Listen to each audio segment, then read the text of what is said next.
За өнөөдрийн байдлаар одоо засгийн газар маань үйл ажиллагаа хэвэн явуулж байна. За намын дарга ерөнхий сайд ч мөн ажиллаа хийж байна. Тэгэхээр дараагийн ерөнхий сайдын асуудал огт яригдаагүй. За би одоо ярьж явдаг одоо субъектэнч биш. За тийм учраас энэ талаар одоо би бас хэвлэлийн хандаж хэлэхэд жоохон баг бач хийчихье. Тэгээ асуудал чи юу ч болоогүй байна. Тийм учраас энэ баг хурал дээр сая яригдсан асуудал бол өөр асуудал яригдсан шийдэгдсэн шүү дээ, тийм ээ. Хамтрах үгүй юу гэдэг л ийм л асуудал яригдсан. За одоо ямар ч байсан улс төрийн юм шийдвэр бол одоо баг хурал дээрээс гарсан. За гэхдээ одоо би намын даргатайгаа ерхий сайдтайгаа одоо 5 дахь жилдээ. За ковидын хамгийн эхний хүнд өдрүүдээс л бид хамтарч ажилласан. Намын засгийн газартаа сангийн сайдаар хамтарч ажиллахыг урьдсан. За ингээд хүнд үеүүдийг хамтдаа туулсан. Ковидын хүнд үе. За одоо дараа нь геополитикийн энэ дайнтай гадна талдаа биднээс үл шалтгааллах ийм эдийн засгийн нийгмийн хүндрэлтэй олон асуудлуудыг хамтдаа давж туулж ирсэн. Ийм юм байна. Тийм учраас энэ асуудалд намайг битгий ингэж бодож яриач бичээч. Энэ одоо за тэгэхээр энэ асуудлыг би шийддэг зүйл биш. Би шийддэг зүйл биш. Ерөнхий сайд маань ажиллаа хийж байна. Би тэрийг одоо дараагийн одоо ийм ажил, тийм ажил гэж ярьж явдаг. Тийм одоо ёс зүйн. 10 сарын өмнө одоо яг энэ 14 мега төслөд ярьж байгаа. Энэ гадаад дотоод нөхцөл байдалтай холбоотойгоор Монгол улсын бас эдийн засаг хэрхэх вэ? Дээрээс нь энэ 14 мега төсөл үргэлжлэх үү гэдгүй юу гэдэг асуудал бас эргэлзээтэй болоод эхэлж байна л да. Энэ дээр юу ямар байсан? За тэгэхээр энэ дээр улаан ард түмэн маш их хэмжээтэй байх хэрэгтэй. За би хэд хэдэн зүйлийг хэлье. За ингээд хамтарсан засгийн газар сүүлийн 10 сарын хугацаанд ажиллалаа. За энэ хугацаанд сүүлийн бараг 20 жил гатсан байсан маш олон төслүүдийг хөдөлгөж эхлүүлж чадсан. Хэрвээ энэ 20 жилийг бид алдаагүй одоо 20 жилийн өмнө 17 жилийн өмнө энэ төслүүдийг эхлүүлж чадсан бол өнөөдрийн энэ хүндрэлүүд бидэнд хүндрэл биш байх байсан. За ийм зүйлүүдийг эхлүүлж чадсанараа энэ хамтарсан засгийн газрыг бол би одоо ийм мега хамтрал байсан гэж хэлмээр байгаа юм. Ингээд харах юм бол энэ одоо 10 сарын хугацаа бол магадгүй одоо дараагийн 10 жилдээ тэнцэхээр ийм цаг хугацаа байсан. Манай засгийн газар одоо ч сайн ажиллаж байгаа ард намаас одоо сайд нар маань маш сайн ажилласан, маш хичээж ажилласан, маш сайн бие бинийгээ дэмжиж одоо ерхий сайдынхаа нэг манлайлалт дор маш сайн одоо үр дүнтэй ажиллаж чадсан гэж ингэж харж байгаа. Бол үргэлжлүүлэх болно. Ингэж үзэж байгаа. За тийм учраас би юу хэлэх вэ гэхээр за яг хүмүүс солигдож болно. Хинт солигдож болно. Сангийн сайд солигдож болно. Ямар ч тохиолдолд бид бүгдээрээ их хурлын гишүүдэд үргэлжлүүлээд хийнэ. Ийм тохиолдолд энэ 14 мега төсөл цаашаага огт зогсож болохгүй. Нэгэнт зогсож болохгүй. Үргэлжлүүлэх ёстой гэдэг дээр бат итгэлтэй байх хэрэгтэй. Ард түмэн энийг шаардах ёстой гэж бодож байна. Энд нэг хүний төсөл, нэг сайдын төсөл биш. Нэг засгийн газрын ч төсөл биш. Энэ бол Монгол улсын төсөл. Өнгөрсөн 4 жил бид шин сэргэлтийн бодлого гэдэг маш олон төслүүд ярьдаг байсан. За тэгвэл энэ удаа эндээсээ шигшээд үнэхээр Монгол улсын эдийн засгийн нийгмийн амьдралыг цааш нь бүүст хийх ийм 14 төслийг шигшиж яваад улсын их хурал дээрээс өөрөлдөл ард түмний төлөөлөл улсын одоо парламент маань бидэнд ийм үүрэг өгөөд ингээд бид ажиллацгаасан. Их хурал маш сайн дэмжиж ажилласан. Цаашдаа ч мөн одоо энийг бид хамтдаа дэмжиж энэ төслүүдэд явуулна гэдэгт бид итгэлтэй байх ёстой. Тийм л зүйл юм байна. Энэ одоо нэг дарга сайд солигдоод төсөл төвтөрөөс өсвөлээ төрийн алба бүгдээр одоо солигддог шүү дээ. Тэгэхээр эдгээр чинь ардын намгараа болоод энэ цааш үргэлжлэх хэдэн үйтгэж байгаа. Тэгэхээр бид өмнөх алдаагаа давтаж болохгүй. Бид дунджаар 1.8 жилийн настай маш олон засгийн газрыг үзсэн. Энэний үр дүнг, энэний төлөөсийг ард түмэн нуруунд дээр үүссэн. Маш олон цаг хугацаа, он жилүүдийг алдсан.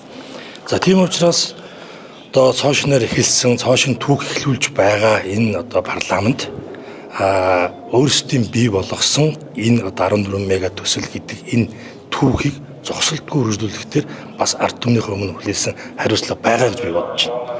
Тийм учраас одоо ямар ч засгийн газар байсан гэсэн, ямар ч бүрэлдэхүүнтэй байсан гэсэн одоо энэ бүх зүйлүүд бүтээн байгуулалтын ажлууд, за энэ эдийн засгийн нийгмийг өөрчлөх цогцлох энэ ажлууд эрхэвч зогсож болохгүй. 10 сарын өмнөх амлалтаас одоо ингээд бутсан гэдэг юм уу? Ийм шийдвэр гаргаж байгаа нь хөрөнгө оруулагчдад одоо тухайлбал Монгол улсыг яаж харагдуулах вэ? За тэгэхээр энэ бол би дотоод асуудал гэж харж байгаа. За гадна талдаа бидний одоо амлсан зүйлүүд, өмнө танилцуулсан төсөл хөтөлбөрүүд нэгэнд нь ч өөрчлөлт орж ухрах ёсгүй юм байна юм. хурах ёсгүй. Хүүг их баталгаа бол. Энэ баталгааг ард түмэн одоо парламентаас засгийн газраас үргэлжлүүлж нэхэх ёстой. Энэ дээр хариуцлагатай байх ёстой. Энэ дээр бол би итгэлтэй байна. Энийг чадах ёстой. Ухарж болохгүй. Хамтарсан санал зэрэг тараах байх хурлын шийдвэрийг та юу гэж харж байна? За би түрүүн хэллээ. Би энэ дээр их төлөвлөмжлөлтэй байгаа. Юу вэ гэхээр энэ өнгөрсөн 10 жил бол би түрүүн хэллээ. Өнгөрсөн маш олон жилүүдийг 20 жилийн одоо алдсан боломжуудыг эргүүлж авчрах, цаашд амжилттай өргөжлүүлэх итгэл найдварыг одоо бий болгосон ийм богино хугацаа байлаа. Цаашдаа ч одоо ер нь хэрвээ одоо ийм байдлаар явж чадахгүй эрсдэл үүсэх юм бол магадгүй дахиад энэ олон жилүүдээс ч одоо илүү үнцэнтэй ийм одоо богино хугацаа байсан гэж харж байгаа. Их хурлын хувьд бол үндсэндээ одоо нэг л одоо намрын чуулган байлаа шүү дээ, тийм ээ. Энэ олон шийдвэрүүдийг гаргасан та нар бүгдээрээ мэдж байгаа. Бид нар 14 мега төслөөсөө бараг 4-5 ч одоо төслүүдийг ер нь эхэлцнийг үргэлжлүүлэх ийм одоо гурахгүй чаданд нь орууллаа. Эхлээгүүнүүдийн эхлүүллээ. Хэдхэн оны өмнө одоо ганц мод гашуун сухаа тэгээд одоо 60 жилийн түүхэнд одоо үндсэндээ бараг анх удаа дахиад бид нар хил холболтыг одоо ингэж эхлүүлж чадлаа. За энэ ч бол ганц бомбын асуудал биш. Араасаа одоо дахиад 2-3 ч бомбын богино хугацаанд одоо дагуулах ийм бомбын бүтээн байгуулалтыг эхлүүлж чадсан. Энэ одоо маш их саад бэрхшээлтэй зүйлүүд байсан. За тэр болгоныг бас ингэж яриад явах боломжгүй байдаг. Тэгтэл бас чадсан нэг. Яг одоо Засаглалын хямрал руу орох үү гэдэг юм байна. ямар байгаа юм бол за хоёулаа хамгийн бага төсөлттэй эдийн засгийн одоо нөхцөл байдал үүссэн гэж юм. Тэгэхээр эдийн засгийн эрүүл мэнд муу байгаа энэ үе засгийн докторгүй За тийм тэр эдийн засгийн нөхцөл байдал бол сорилтын дунд байна. Дэлхийн нийтээр сорилтын дунд байна. Дэлхийн нийтээр. Тэгэхээр дэлхийн даяаршил энэ интеграцлалын үр дүнд нэг ус гөрөн одоо сайхан яваад одоо бусд нь одоо хямралгүй, хүндрэлгүй, сорилгүй байна гэж байхгүй. Тийм учраас энийг бид хямрал гэж харахгүй байгаа. Энэ бол сорилт. Энэ бол сорилт. Бид энээс ч одоо хүнд хямрал хүнд үеийг одоо хэдхэн жилийн өмнө даван туулсан. Хамтдаа даван туулсан.